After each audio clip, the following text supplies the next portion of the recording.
Okay, so this afternoon we are going to show you how we are going to be able to move some bees. We get to finally expand our bee yard to a new location, which is actually our goat summer pasture. So it's not too far down the road. But this is really exciting how God is blessing our bees to expand them and keep them safe, that we actually get to do that this year. Now this is crazy though too, because it's only our second year of having these bees, which is really amazing that at this point, so early on, our bees would be doing so well and so healthy. Only is it with God's blessings. Okay, and like I said, so the reason that this is so amazing, you might not understand if you don't have bees and things like that, but, or if you do have bees, you'd understand too, that, so 2 years ago, we only bought two colonies, that's all we bought. That same year, we got a swarm. So, we found wild bees. Actually, those ones were cut out of a tree, so that really wasn't, I don't know if that was actually a swarm, it was just a wild colony of bees, I think, because they actually lived in the tree. So we found a wild colony of bees. That gave us 3. Then God helped us overwinter those for the first winter, and then we were able to then turn that next spring, he turned that into 11 colonies. Then this past winter, we did lose 2 colonies, but they were from swarms, a late swarm that we got, and then one of our hives was kind of small. I don't know exactly. I think that was a mixture of a late swarm or something like that, but they were small colonies. So we did lose those this past winter, but then already, this is still April, he has expanded us to 12 colonies. So that's what I'm saying, is that he is the only one who could do such miraculous work. And if you watched some of my videos just recently, you'll see some other miracles that God performed that has to do with our bees, which is pretty amazing. I mean, we give him all the glory for this. So anyways, we're back to where we get to move these two. So we're going to move, so yesterday we split one of our hives, and that's how we got number 12, which is just down there. And then number 11, we already had it, but it was a split too a couple days ago from that. And so now we're going to move 11 and 12. So we're going to keep 10 here by our house. This is our farm, of course. So we're going to keep 10 colonies here always. And then we're going to move 5 throughout the year of this year as we get more splits and stuff. We're going to move them to the goat summer pasture, which is just down the road, and then turn a little bit and turn. It's not very far. So that's where we're going to keep our 5. And then any other splits that we get, we are going to try and hope to sell. So if you are in Iowa, or if you know anybody who's in Iowa who would like to buy some bees, just leave us a comment and we can figure that out and get you guys some bees this year.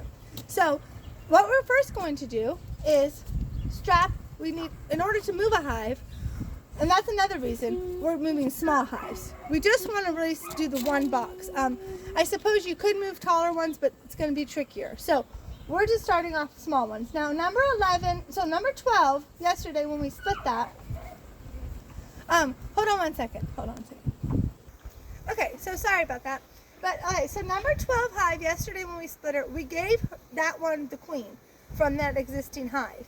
So they have a queen. So she's going to be good now. She's just going to have to they're going to have to do what bees do, which is just have babies and make honey. So they'll be able to do that. Now number 11 though, a couple of days ago or a week ago, 10 days ago, something like that, we had got a number 11 from splitting number 8. So number 8 gave us a couple splits. This was one of them. So now their queen has not hatched yet. She probably has about 5 to 6 more days before she's going to be hatched, and then of course it can take anywhere from a couple weeks for her to go out on her mating flight and then come back. So we are going to move them to the new location as well, but it would really be no different as her hatching here as it will be her there. So it's going to be fine. We're going to check them in 10 days anyway, so then we will know if she has hatched. We can look at the queen cells to see if they've hatched. Even if we can't necessarily find her, she could be on her mating flight at that time. So we just need to give them the time that they need. So first of all will be the strapping down. So I'm going to get the straps. Okay, so I got the strap. It's just a ratchet strap like we use if you see my video when we did the swarm traps, how you strap them. The same idea. You just take it out from the very bottom, so take the bottom board with you, of course, the whole thing, and now we're going to gently move it to the back of the cart here. We cannot take the truck because the ground is kind of muddy over there and we don't want to get stuck, so we're taking the four-wheeler. So we're going to just move it right here to this cart right here on the four-wheeler. See, right there, the green one. Okay, we'll be right back. Okay, so now we have the two hives loaded, number 12 and number 11. And now we're going to take them over to the new place. Now I just want to say one quick tip about moving colonies or hives of bees is that you definitely want to try to move them before they have foragers. That's why I said this hive, number 11, they don't have a queen yet. She hasn't hatched yet. And this was a new hive that we just made yesterday.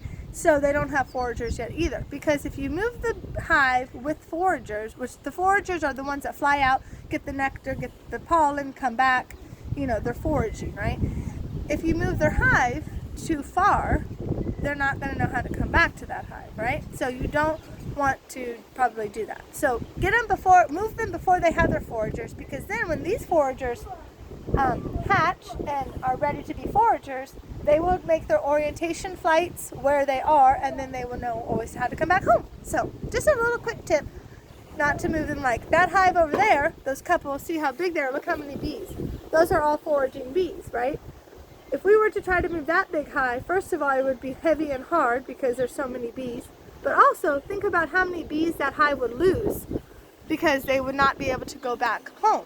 So that's, I mean, you can kind of tell, you know, down there at the end, our number 10 and number 9 hive, look how not many bees are around there because they don't really, number 9 doesn't have a queen yet because she hasn't hatched. And look how there's not many bees. So they don't really have foragers yet either. Now you come to number 7 and to number 8 even. Well, actually, what is it? 11, 10, 9. Yeah, 8 and 7. Look how many bees are there, right? Lot of bees, a lot of foragers. So it's kind of easy to tell, of course, and if they were your bees, you would know which ones didn't have queens and which ones didn't have foragers. So just keep that in mind. So now we're going to drive the four-wheeler, and I will show you as we go to the new place. So, all right, so we made it to the other farm. So back here is where this is our hay field in the front, and then back is the pasture for our goats. Their summer pasture. Nibbles, our donkey, and the goats is where they go. They will be coming here pretty soon. But look at all the nice dandelions and the CRP, which is over there, and then the back. And somebody used to live here. They don't live here anymore, so nobody lives there. So lots of wildflowers, lots of dandelions, lots of different stuff that bees like it just grows freely. So this is a wonderful place for the bees to make honey. They can really get, I mean, tons of different nectar and pollen from tons of different flowers and plants here. So this is just an ideal place for bees. So I believe that they're going to go, I think that they're going to go back to the back corner there. So see, our fence line is this one. Like I said, that's somebody's property on that side. But then our property for the goats, I mean, it goes way back. So you can't even see the fence line for that. So they're going to go in between the hay field and the goat pasture, because of course we don't want them in the pasture with the goats because they could knock it over. So we're going to just put in that corner right there, which we will show you once we get them over there.